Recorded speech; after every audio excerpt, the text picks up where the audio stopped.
제가 만약에 조선시대에 선비들이 쓰던 갓을 쓰고 이 자리에 나왔다면은 우리 성도님들은 어떻게 말씀하시겠습니까? 우리나라 역사와 전통을 사랑할 줄 아는 기품 있는 목사라고, 다음 주에도 또 그렇게 해서 나오라고 이렇게 칭찬하실 분은 한 분도 없을 것입니다. 이구동성으로 안 어울려도 너무 안 어울린다고 고개를 흔드실 것 같습니다. 이처럼 복장에도 서로 어울리는 복장이 있는 반면에 전혀 어울리지 않는 복장이 있습니다.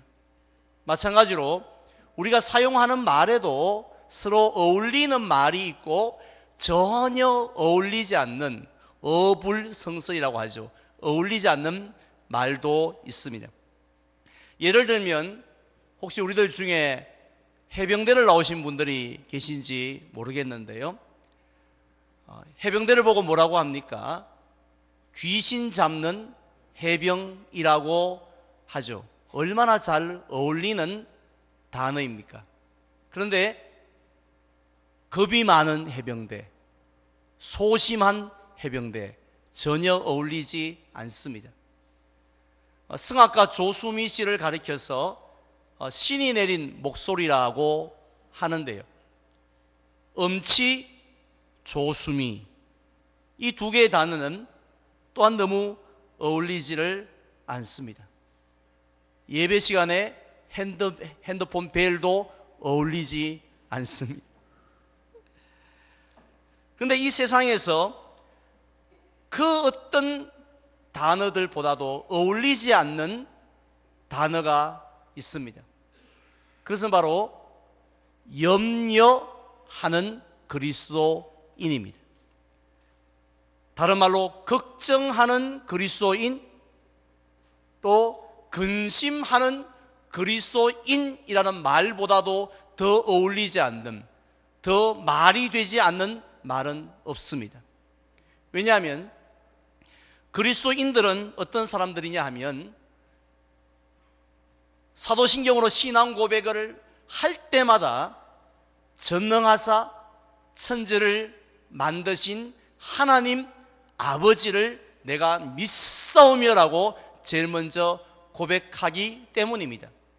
그리고 우리 주님이 가르쳐 주신 기도로 또한 기도할 때는 하늘에 계신 우리 아버지여라고 또 기도를 시작하기 때문입니다.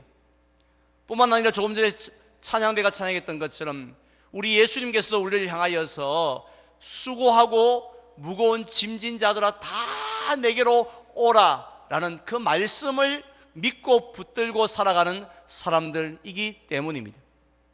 실제로 창세기를 보면 우리가 믿는 하나님은 역시 전능하신 하나님이십니다.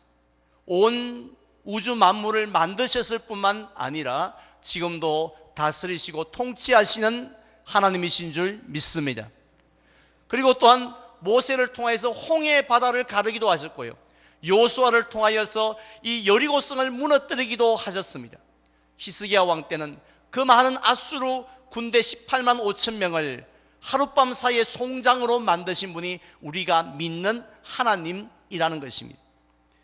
자, 이런 하나님을 아버지라고 부르면서 날마다 순간마다 무엇을 먹을까, 무엇을 마실까, 그리고 무엇을 입을까라고 걱정을 하는 것은 마치 멋있는 양복에다가 갓을 쓴 것과 똑같은 모습처럼 어울리지 않는 모습이라는 것입니다.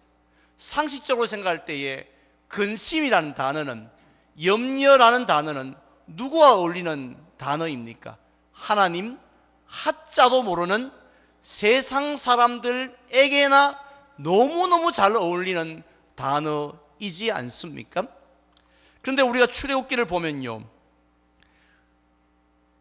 하나님의 백성이었던, 하나님의 선민이었던 이스라엘 백성들은 광야에서 먹을 것이 떨어졌을 때마다, 마실 물이 떨어졌을 때마다 무엇을 합니까?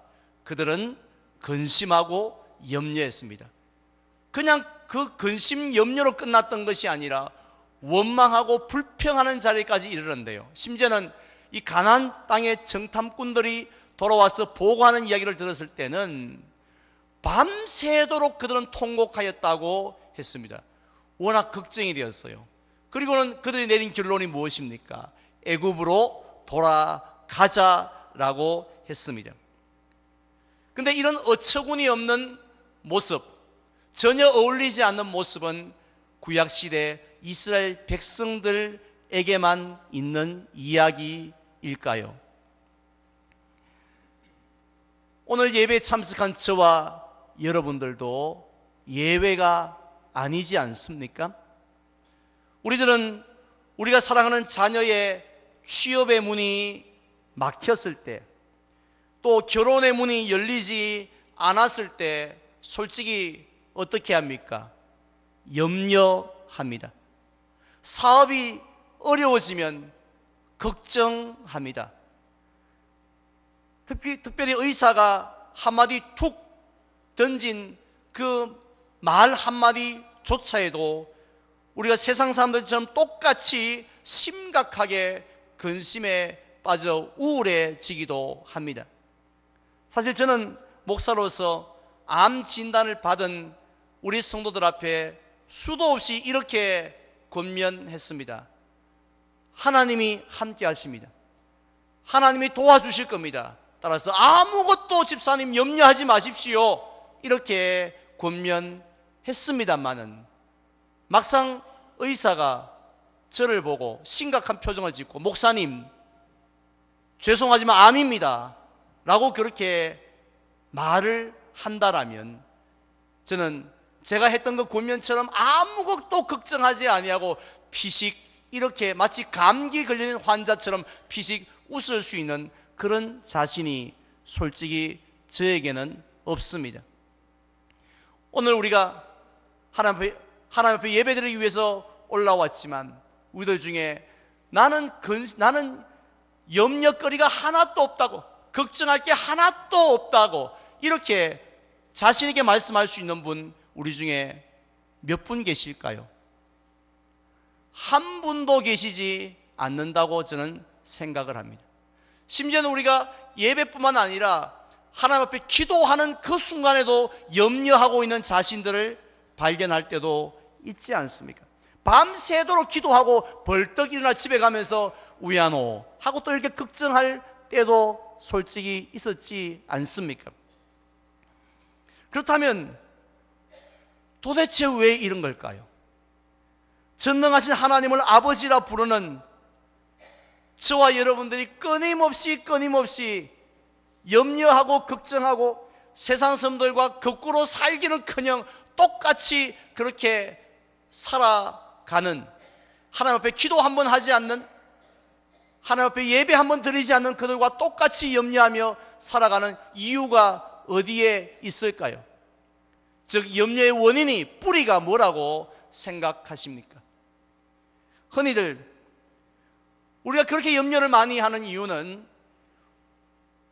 문제의 크기 때문이라고 생각합니다.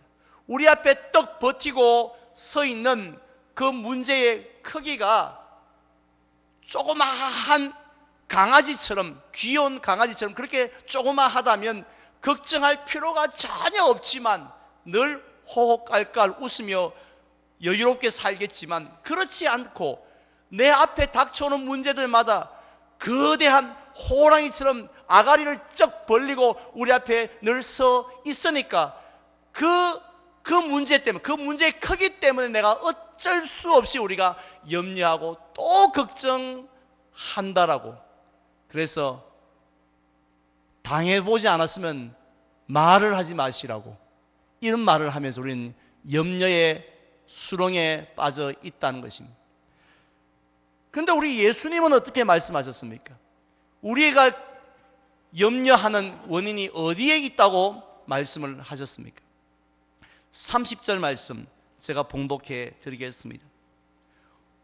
오늘 있다가 내일 아궁이에 던져지는 들풀도 하나님이 이렇게 입히시거든 하물며 너희 일까 보냐. 무엇이 작은 자더라고요? 믿음이 작은 자더라 라고 말씀하셨습니다. 결국 우리의 문제 앞에 있는 문제의 크기 때문에 그런 게 아니라는 것이에요. 우리의 믿음이 작기 때문에, 너무너무 작기 때문에 우리가 이 염려를 그림자처럼 달고 산다는 것입니다. 그렇다면 구체적으로 우리가 어떤 믿음이 작기 때문일까요? 오늘 예수님은 세 가지의 믿음이 작기 때문이라고 했습니다. 먼저 첫 번째 믿음은 우리를 귀하게 여기신다라는 그 믿음이 작기 때문입니다. 어제 바자회가 있었습니다. 비록 한 5초 내지 10초의 짧은 시간이었지만 아이를 잃은 어머니의 모습을 보았습니다. 그 어머니가 당황하는 모습을 보았습니다. 어쩔 줄 몰라 하는 모습을 보았습니다. 그때 저는 이런 생각을 했습니다. 저 아기 엄마에게는 아기보다 귀한 게 없구나. 아파트보다도, 심지어 자기 생명보다도 자기 애가 더 귀하구나, 귀하게 여기고 있구나 하는 것을 제가 다시 한 번 더 깨닫게 되었습니다. 이게 부모 아닙니까? 우리 예수님께서도 같은 말씀을 하시죠.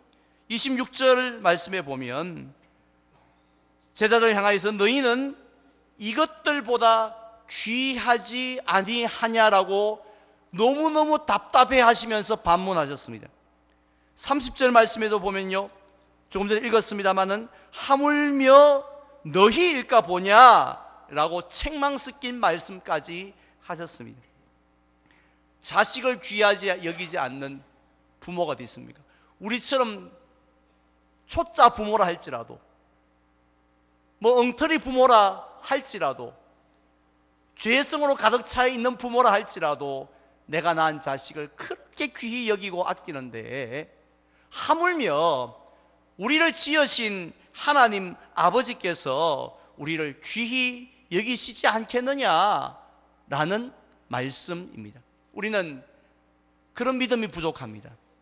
그래서 우리가 이 많은 성도들 가운데 있으면 하나님이 나 같은 사람을 뭐 귀히 여기실까? 쳐다보기나 하실까? 내 기도에 귀는 기울이실까? 이런 생각을 우리가 하기 때문에 우리들은 하나님이 나를 정말로 소중하게 보배처럼 여기신다라는 생각을 하지 않는 그런 분들이 너무너무 많이 있습니다. 그 생각을 우리가 그런 믿음을 가지지 않으면 우리는 그때부터 염려가 시작된다는 것이죠. 두 번째는 우리를 기르신다라는 그런 믿음이 부족하기 때문입니다. 예수님께서는 제자들에게 공중에 나는 새를 보라고, 또 들의 백합화를 보라고 말씀하셨습니다.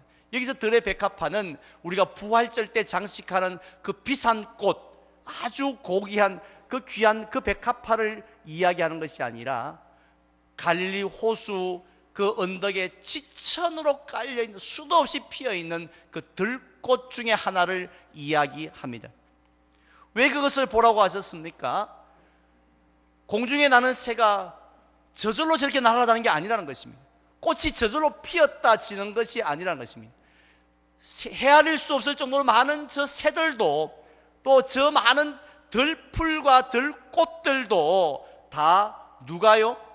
실제로는 하나님이 보이지 않는 손으로 기르시고 먹이시고 자라게 하신다라는 것입니다. 따라서 저런 것들도 하나님이 돌보시는데 하물며 너희를 왜 기르지 않겠느냐고.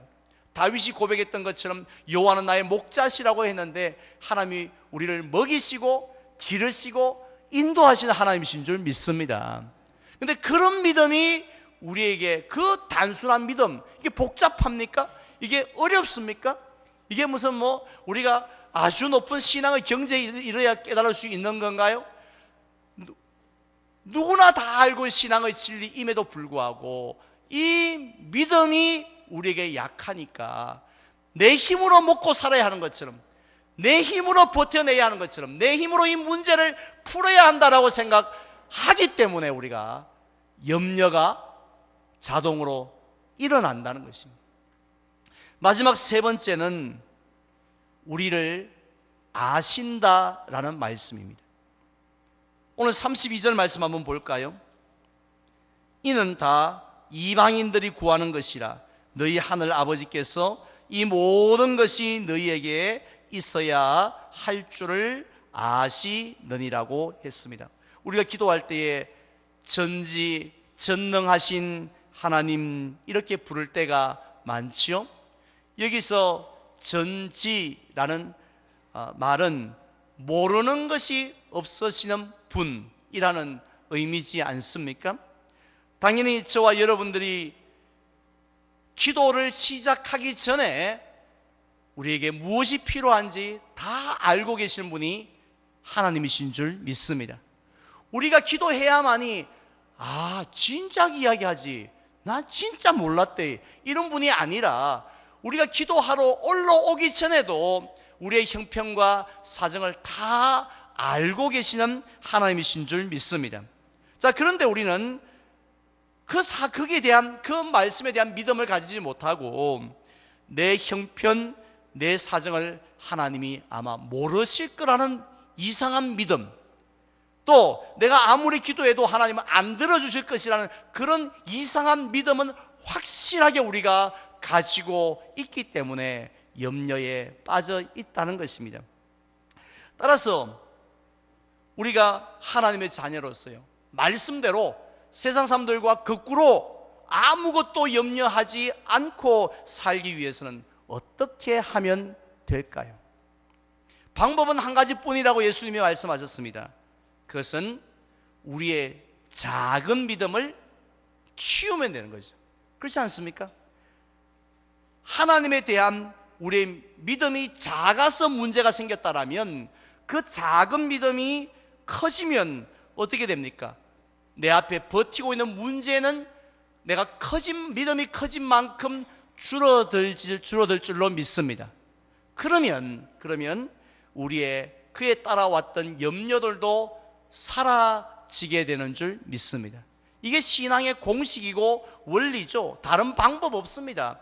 우리가 무슨 수로 문제를 줄일 수 있습니까? 믿음을 키우면, 믿음을 자라게 하면 우리의 모든 문제도 승리하고 염려도 이긴다는 사실이죠. 그 길밖에 없습니다. 자, 그렇다면 우리가 어떻게 하면 우리의 이 작은 믿음을 다윗 같은 큰 믿음으로 키울 수 있을까요? 자라게 할 수 있겠습니까? 어떤 분은요, 교회 열심히 나오라고 말합니다. 물론 교회 열심히 나와서 믿음이 자란 분들 있으세요.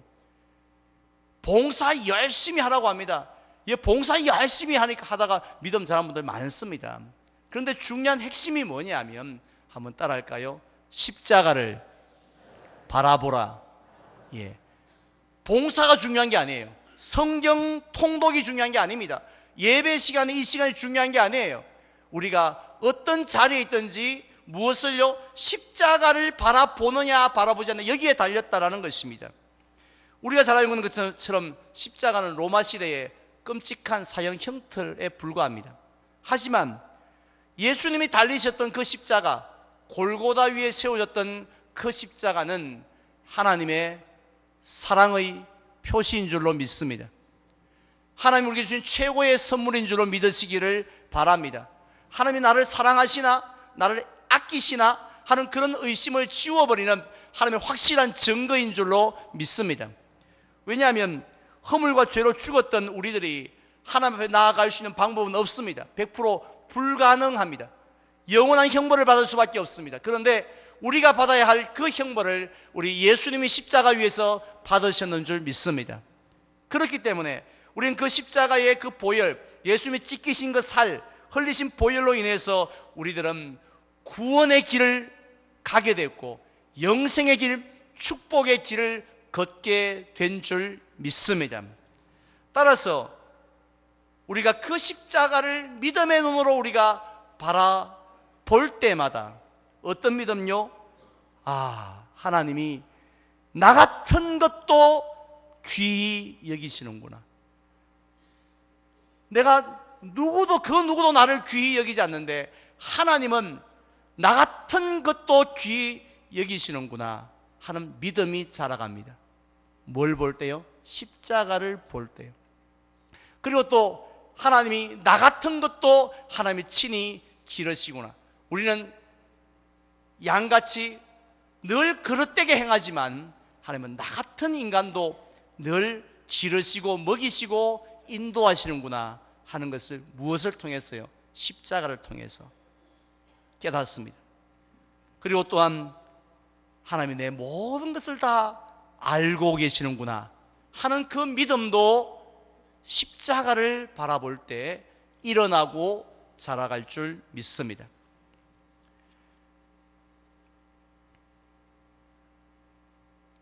이제 잠시 후에 성찬식을 가지고자 합니다. 1년에 3번이나 우리 교회가 성찬식을 가지는 이유는요, 십자가를 바라보기 위함입니다. 사실 성찬식 한번 준비하는 것 결코 쉬운 일이 아닙니다.